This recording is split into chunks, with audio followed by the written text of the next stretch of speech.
Observable universe हर second इतनी तेजी से फैल रहा है कि हम इसकी कल्पना भी नहीं कर सकते। और इतनी तेजी से फैलते हुए इस ऑब्जर्वेबल यूनिवर्स को आइडेंटिफाई करने के लिए हम कॉस्मिक बाउंड्रीज का सहारा लेते हैं। कई एस्ट्रोनॉमर्स मानते हैं कि इस कॉस्मिक बाउंड्री के बाहर सब कुछ ब्लैंक है, लेकिन हाल ही के सालों में कई ऐसे थ्योरी सामने आई हैं जो इस बात की तरफ इशारा करती हैं कि हमारे इस ऑब्जर्वेबल यूनिवर्स के बाहर भी कई सारे यूनिवर्स हैं। और इन सब थ्योरीज के पीछे की मेन वजह है कॉस्मिक बाउंड्री के पास घूमते हुए जायंट स्ट्रक्चर्स। पिछले कुछ सालों में हुई कई रिसर्च में एस्ट्रोनॉमर्स ने ऑब्जर्वेबल यूनिवर्स की बाउंड्री यानी कॉस्मिक बाउंड्री के पास ग्रेविटी के कारण कई जायंट स्ट्रक्चर्स को मूव करते हुए नोटिस किया है। और क्योंकि ये ग्रेविटी कॉस्मिक बाउंड्री के पास थी, इसीलिए एस्ट्रोनॉमर्स के मुताबिक कॉस्मिक बाउंड्री के बाहर भी जरूर कुछ ऐसा मौजूद है जिसकी ग्रेविटी के कारण कॉस्मिक बाउंड्री के अंदर मौजूद स्ट्रक्चर्स मूव कर रहे हैं। और इसी ग्रेविटी के कारण हमारा यूनिवर्स भी लगातार एक्सपांड हो रहा है।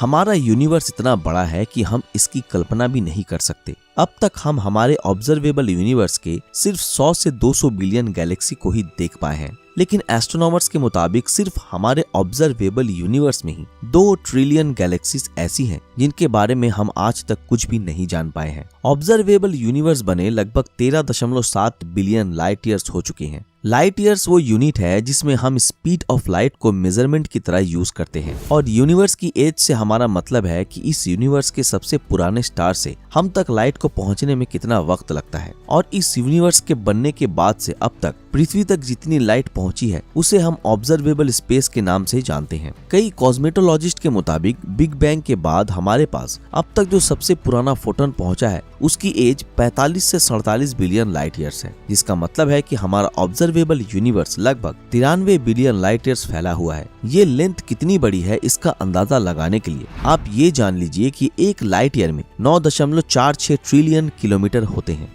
अब ये सब जान लेने के बाद आपके दिमाग में ये सवाल तो जरूर आ रहा होगा कि आखिर कैसे जो यूनिवर्स सिर्फ 13.7 बिलियन लाइट ईयर्स पहले बना था वो 93 बिलियन लाइट ईयर्स फैला हुआ हो सकता है। इस सवाल के जवाब में हम सिर्फ यही कह सकते हैं कि हमारा यूनिवर्स 14 बिलियन लाइट ईयर्स से भी पुराना है। हम ये तो जानते हैं कि हमारा यूनिवर्स बिग बैंग विस्फोट के बाद बना था, लेकिन हमें ये नहीं पता कि इस बिग बैंग से पहले यहाँ पर क्या था, क्योंकि बिग बैंग से पहले जो भी यहाँ था उसकी लाइट को इतना टाइम नहीं मिला कि वो हम तक पहुंच सके। और यही कारण है कि हमारे ऑब्जर्वेबल यूनिवर्स के बाहर हम कुछ भी नहीं देख सकते। और इस कॉस्मिक बाउंड्री के बाहर जो कुछ भी है वो सब हमारे लिए पूरी तरह ब्लैक है। लेकिन इसका मतलब ये भी नहीं है कि इस कॉस्मिक बाउंड्री के बाहर कुछ भी नहीं है। हो सकता है कि हमारा ऑब्जर्वेबल यूनिवर्स इस पूरे सिस्टम का सिर्फ एक छोटा सा हिस्सा हो। जब से बिग बैंग हुआ है तब से हमारा ब्रह्मांड हर सेकंड बहुत फैल रहा है। एडविन हबल वो पहले इंसान थे जिन्होंने ये बताया कि हमारा ब्रह्मांड लगातार फैल रहा है और मिल्की वे के पास मौजूद सभी गैलेक्सीज हमसे लगातार दूर जा रही हैं। और ये जितनी ज्यादा दूर जा रही है उतना ही तेजी से इसकी स्पीड भी बढ़ रही है। हबल ने इसके लिए अपना एक कांस्टेंट भी दिया जिसके मुताबिक 1 मेगा पार्सेक यानी 3.26 मिलियन लाइट ईयर्स की दूरी तय करने पर हर गैलेक्सी की स्पीड 500 किलोमीटर पर सेकंड तक बढ़ जाती है। इस कांस्टेंट को हबल कांस्टेंट के नाम से जाना जाता है और हमारे ऑब्जर्वेबल यूनिवर्स के एरिया को हबल वॉल्यूम के नाम से जाना जाता है। आगे बढ़ने से पहले आप ये जान लीजिए कि जब भी हम ऑब्जर्वेबल यूनिवर्स की बात करते हैं तो हम यूनिवर्स के उस हिस्से की बात नहीं करते हैं जिसे हम ऑब्जर्व करते हैं या फिर जिसे हम डिटेक्ट कर सकते हैं। यहाँ पर ऑब्जर्वेबल यूनिवर्स से हमारा मतलब है लाइट की फिजिकल लिमिट। इसका मतलब है कि वो लिमिट जहाँ तक लाइट अपनी मैक्सिमम स्पीड के साथ ट्रैवल कर सकती है। यूनिवर्स में जब भी हम किसी डिस्टेंस की बात करते हैं तो हम इसके साथ टाइम की बात भी करते हैं। हमारे द्वारा रात को आसमान में तारा देखना भी एक तरह से टाइम ट्रैवल ही है। रात को हम आसमान में जो भी सितारा देखते हैं वो उस सितारे का पास्ट का स्नैपशॉट होता है। कई सितारे तो धरती से इतनी दूर मौजूद हैं कि इनकी लाइट को धरती तक पहुंचने में लाखों करोड़ों साल लग जाते हैं। और अगर कॉस्मिक बाउंड्री के बाहर भी कुछ है तो इसका मतलब है कि वो हमसे इतनी दूर है कि वहाँ की लाइट अब तक हमारे पास नहीं पहुँची है। यहाँ पर हम जितनी भी डिस्टेंसेस की बात कर रहे हैं उन सभी डिस्टेंसेस को कॉस्मिक होराइजन से मेजर किया जाता है।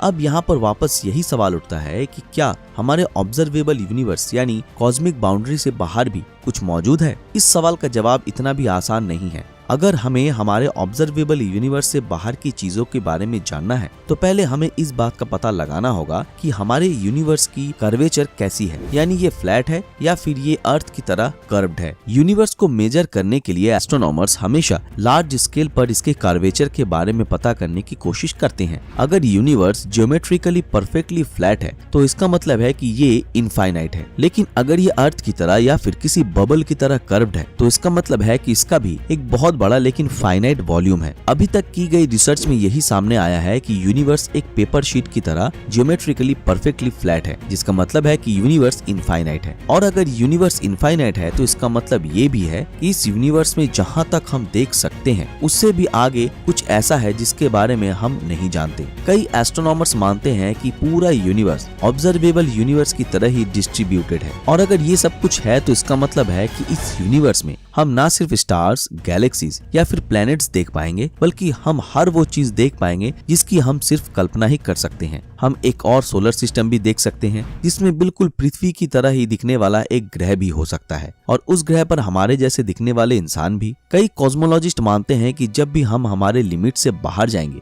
तो हमें बिल्कुल हमारी तरह का ही हबल वॉल्यूम भी मिलेगा। ये हबल वॉल्यूम हमारे हबल वॉल्यूम का मिरर होगा, जिसमें हमारी अर्थ का भी एक मिरर अर्थ होगा। साल 2008 में साइंटिस्ट ने एक ऐसे गैलेक्सी क्लस्टर को देखा था जो हैरान कर देने वाला था। गैलेक्टिक क्लस्टर गैलेक्सीज के एक ऐसे ग्रुप को कहते हैं जो कि एक फिक्स एंगुलर मोमेंटम से घूमता रहता है। एस्ट्रोनॉमर्स द्वारा खोजा गया ये galactic cluster 32,18,688 kilometre per hour की स्पीड से एक ही डायरेक्शन में स्ट्रीम कर रहा था। गैलेक्सी की मूवमेंट के इस फिनोमेना को डार्क फ्लो के नाम से जाना जाता है। ये फिनोमेना काफी हद तक बिग बैंग के बाद हुए मास डिस्ट्रीब्यूशन को प्रेडिक्ट करता है। लेकिन इन सब के साथ ये सवाल भी उठता है कि आखिर क्यों ये गैलेक्सी इस तरह स्ट्रीम कर रही है। एस्ट्रोनॉमर्स का मानना है कि गैलेक्सीज के इस तरह की स्ट्रीम के पीछे का कारण कॉस्मिक बाउंड्री के बाहर मौजूद जायंट स्ट्रक्चर्स की ग्रेविटेशनल फील्ड है। यानी एस्ट्रोनॉमर्स का मानना है कि हमारे हबल वॉल्यूम के बाहर जरूर कुछ ऐसी जायंट स्ट्रक्चर मौजूद है जो हबल वॉल्यूम के अंदर इमेंस ग्रेविटेशनल फील्ड जनरेट कर रही है, और इसी ग्रेविटेशनल फील्ड के कारण कॉस्मिक बाउंड्री के अंदर मौजूद होने के बावजूद भी ये सारी गैलेक्सीज एक पर्टिकुलर डायरेक्शन में स्ट्रीम कर रही है। अगर ये सब कुछ है तो इसका मतलब है कि कॉस्मिक बाउंड्री के बाहर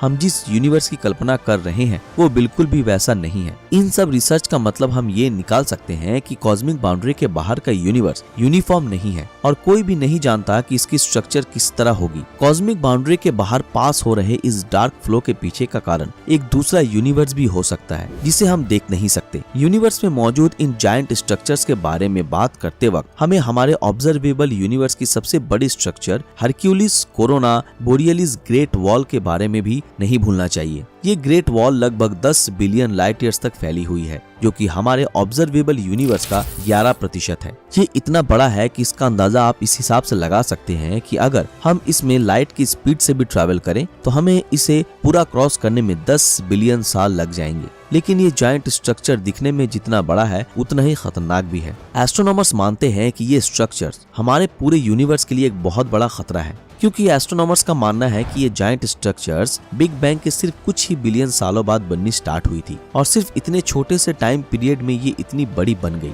और इनके इतनी तेजी से बढ़ते आकार के पीछे का कारण है इनकी इमेंस ग्रेविटी। इन स्ट्रक्चर्स की ग्रेविटी इतनी इमेंस है कि ये यूनिवर्स को अपने अंदर खींच रही है, और आने वाले कुछ ही बिलियन सालों में ये स्ट्रक्चर अपने आप को और विशाल करेगी, और इस तरह धीरे धीरे ये पूरे यूनिवर्स को अपने अंदर समा लेगी। कई साइंटिस्ट मानते हैं कि हम भले ही टेक्नोलॉजी में कितना ही एडवांस क्यों ना हो जाए और कितनी ही स्पीड को हासिल क्यों ना कर ले, लेकिन हम कभी भी कॉस्मिक बाउंड्री के बाहर नहीं जा पाएंगे, और ना ही हम ये जान पाएंगे कि कॉस्मिक बाउंड्री के बाहर आखिर क्या है, क्योंकि यूनिवर्स इनफाइनाइट है। इसके अंदर जिस तरह हमारा ऑब्जर्वेबल यूनिवर्स है, ठीक उसी तरह कई और बबल भी हैं जो सभी इनफाइनाइट है, और इन्हीं सभी इनफाइनाइट बबल के अंदर इनफाइनाइट और बबल आ सकते हैं, जिसका मतलब है कि हम कभी भी ये नहीं पता कर सकते हैं कि हमारे कॉस्मिक बाउंड्री के बाहर क्या है। हमारा यूनिवर्स हर रोज करोड़ों किलोमीटर एक्सपैंड हो रहा है, और फ्यूचर में हम भले ही लाइट से भी ज्यादा स्पीड गेन कर ले, लेकिन फिर भी हम हमारे यूनिवर्स से बाहर कुछ नहीं देख पाएंगे। हालांकि जेम्स वेब टेलीस्कोप स्पेस की गहराइयों को खंगालेगा और ये टाइम में भी पीछे देखेगा, लेकिन आगे क्या होगा ये तो तो हम में से कोई नहीं जानता। दोस्तों, आपका इस बारे में क्या राय है, हमें कमेंट में जरूर बताएं।